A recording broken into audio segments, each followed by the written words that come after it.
Welcome everybody to another episode of Mondays with Mundy. That's me, Jim Mundy, the Union League Legacy Foundation historian at the Union League of Philadelphia, Broad and Sansom Streets in downtown Philadelphia. All right, so this is being recorded for broadcasting on Monday, July the 6th of 2020.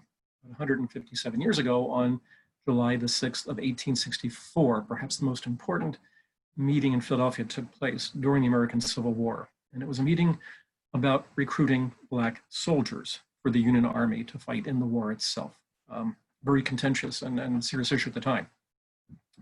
So let's find out why it was and why this meeting was incredibly important, because it will lead to the development, it actually had already led to the development, if you will, of something called the United States Colored Troops that were founded in Philadelphia through the efforts of the Union League and its members in June of 1863. So let's get into the story. But first, some context, because if you don't understand what preceded something, then you don't understand how important it was when it actually took place. So a quote, right? 1841, an English Quaker visitor to Philadelphia named Joseph Sturge wrote of Philadelphia that there is probably no city in the known world where dislike, amounting to hatred of the colored population, prevails more than in the brother. Okay? It's a pretty damning quote about Philadelphia in the 19th century. I mean, Philadelphia, the third largest city in the country, but it's still the fifth largest now in the Western world, soon to be the fourth largest and second largest city in the country.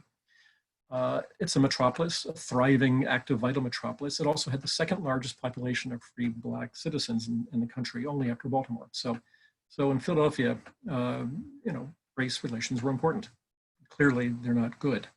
So in 1848, everybody knows Frederick Douglass, right? You cannot talk about the 19th century without Frederick Douglass. You cannot talk about the Civil War without Frederick Douglass, or about abolition, or about slavery, or about recruiting Black troops without talking about Frederick Douglass. So in 1848, Douglass, remember he was born into slavery, but got his freedom, wrote an article that appeared in the National Anti-Slavery Standard newspaper, and he prophesied, all right, that Philadelphia, quote, more than any other city in our land holds the destiny of our people, end of quote. Wow, what was he thinking? All right, and why did he make that prophecy? So, and the other big thing now is, did it come true or not? Let's find out, okay? Because in 1862, after the Civil War begins, Douglass would go on to say that, quote, there is not perhaps anywhere to be found a city in which prejudice against color is more rampant than Philadelphia. So clearly things didn't work out the way that he thought they might. Or did they? Or will they? Okay, so let's keep on going. Now, in May of 1863, the Church of the Puritans in New York City, Douglass, another great quote from Douglass. I think this is my all-time favorite quote of all time. He said, the relation between the white and colored people of this country is the great, paramount, imperative, and all-commanding question for this age and nation to solve. Still working at it, aren't we? All right, so it's January the 1st of 1863, Abraham Lincoln issues his Emancipation Proclamation that he promised he would do on September the 22nd when he issued a preliminary proclamation. And in that proclamation, he allowed that Black men would be recruited for the Union Army, all right? It's there, it's in writing, it's everybody can see it. But it's still not an easy subject to deal with, all right? And especially in a city like Philadelphia, because as we know, Philadelphia it's a southern city, and that's a different issue for a different topic sometime, okay? All right, so after the proclamation, as you can imagine, this subject is being talked about all throughout the city itself. So the League was just organized on December the 27th of 1862, 3 days before the proclamation was made. The League moves into its first clubhouse at 1118 Chestnut Street in late February of 1863. They create a board of publication, a propaganda arm of the League, and they're going to publish over 2 million pamphlets during the course of the Civil War, pro-Union, pro-Lincoln, anti-slavery, as you can imagine, all right? So the issue of recruiting Black troops is still one that's now being talked about more and more and more in Philadelphia itself. But at the League, there's a meeting on June the 8th. It's at the League House itself, and it's not a meeting just for its white members.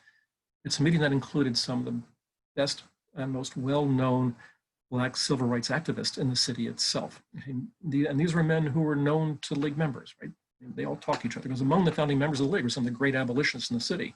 Matthias Baldwin, J. Miller McKim, John Edgar Thompson, Thomas Webster, William D. Lewis. I mean, I can go on and on and on. I mean, the list is the length of my arm at the least, okay? So the League is now going to deal with this issue itself, because what had happened before that is that on May the 22nd of 1863, the War Department issued General Orders number 143 and created the Bureau of Colored Troops. So now it's official. The government is going to start raising colored troops. So how is it going to happen in Philadelphia, right? So June 8th meeting at the League House to talk about how to make this happen. And they determined that they would, but that it had to be an effort made by everybody across, on all sides of the issue, on all sides of the city, all right? So 2 days later, on June the 10th, a letter is sent to Secretary of War Edmund McMaster Stanton, signed by 276 men from Philadelphia, many of whom were at that meeting on June the 8th. And of those 276 men, 208 were Union League members. That's 75% of the signees, the signatories of that letter, were League members. And at that time in the League's history, there were approximately 520 members. So 208 is 40% of the membership. So 40% of the League membership is supporting the right and urging Stanton for permission to raise Black regiments in Philadelphia. That was the gist of the letter. We want to raise Black regiments, let us do it.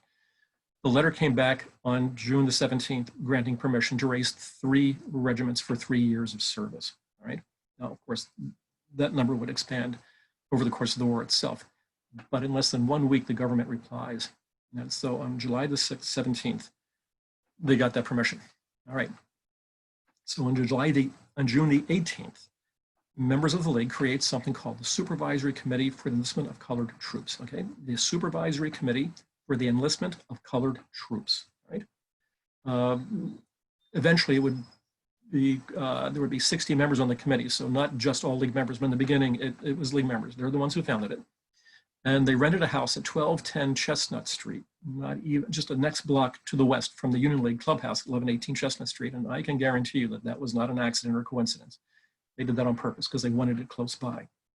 So now the League and its members and the Supervisory Committee are going to lead the effort in Philadelphia to raise colored regiments. Right? Again, keep in mind, I'm using the 19th century pejorative term, right? Okay. You have to have a training camp.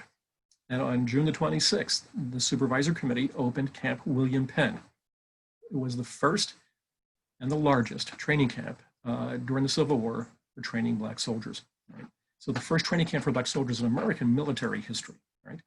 So Camp William Penn is located in what then called Shelton Hills, but today it's Cheltenham Township. So literally today, get in your car, go north on Broad Street, make that little slight dogleg turn onto Old York Road, and you make that right hand, you cross over Cheltenham Avenue. You have left Philadelphia, you're in Montgomery County, Cheltenham Township. You make a left on Cheltenham Avenue, which you can do, all right? You go down maybe 3 blocks and there's Sycamore, right? So Camp William Penn was located on Sycamore. You went down another, what today's world would be another 3 or 4 blocks until you went to Penrose, and then you went north to Willow Avenue. So Willow on the north, Sycamore on the east, Cheltenham Avenue on the south, and Penrose on the left. That was Camp William Penn. And it was on land that was leased to the federal government by the Quaker abolitionists, James and Lucretia Mott, and their son-in-law, Edward M. Davis, who would join the Union League after the war itself. So that became Camp William Penn, all right? So things are moving in Philadelphia. Within a matter of days, there are enough Black recruits from the city of Philadelphia to create a regiment, the third USCT regiment, United States Colored Troop Regiment, all right? And that was filled within a matter of a week. And then there was another one, and then another one, and another one. And eventually there would be 11 USCT regiments trained at Camp William Penn, fighting in the Civil War itself, all right? So that's how it got started, all right? So July the 6th, 1864 comes along, right? And there's this great mass meeting at National Hall, all right? And it wasn't meant for a specific audience. There were men and women, Blacks and whites. It was meant for Philadelphia, right? Because this is an issue that needs to be dealt with, and they were going to do it. So some of the speakers included, right? William D. Kelly, known as Pig Iron Kelly. He was a Republican congressman elected from Philadelphia, elected in 1861, and would serve until he died in 1890. Kelly was one of the most fervent abolitionists in Philadelphia, and he would sign the 13th, 14th, and 15th Amendments to the Constitution, Reconstruction Amendments, right? Okay. All civil rights amendments, right? You had Anna Dickinson, a 22-year-old Quaker suffragette and abolitionist, who gave a good talk. You had Professor Bassert from the Institute of Colored Youth at and Streets, which today is Cheney University. And of course, we had Frederick Douglass.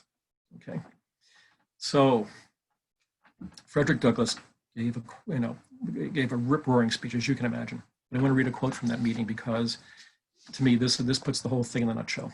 So on July the 6th of 1864, at this meeting, he said, "Once let the black man get upon his person the brass letters U.S. Let him get an eagle on his button and a musket on his shoulder and bullets in his pockets. There is no power on earth or under the earth that can deny that he has earned the right to citizenship." So you can see how Douglass is using military recruitment as an avenue to becoming citizens, which of course would happen with the 14th Amendment, right? So how successful was it? As we've just heard, there were 11 regiments raised at Camp William Penn. It was the 3rd, the 6th, the 8th, the 22nd, 24th, and 25th, 32nd, 41st, 43rd, 45th, and 127th USCT regiments, United States Regiments Colored Troops, as they were also called, right? 11,000 men, all right? The 3rd, the 6th, and the 8th, because they were the 3 earliest, probably saw the most action, and the 6th, the most of all, specifically the Battle of New Market Heights on September 20th of 1864. That battle produced 18 medals of honor, 14 of which went to African-American soldiers, all right? 3 of them from the 6th itself. So we'll talk more about that in September. But anyway, so July the 6th, 1864, recruiting colored soldiers, colored troops, Camp William Penn, Philadelphia, the Supervisory Committee for the Enlistment of Colored Troops, and the Union League of Philadelphia all came together at the right time and the right place to create a very important moment in American and Philadelphia and Union League history. So that's the story, all right? Hope it was a good one.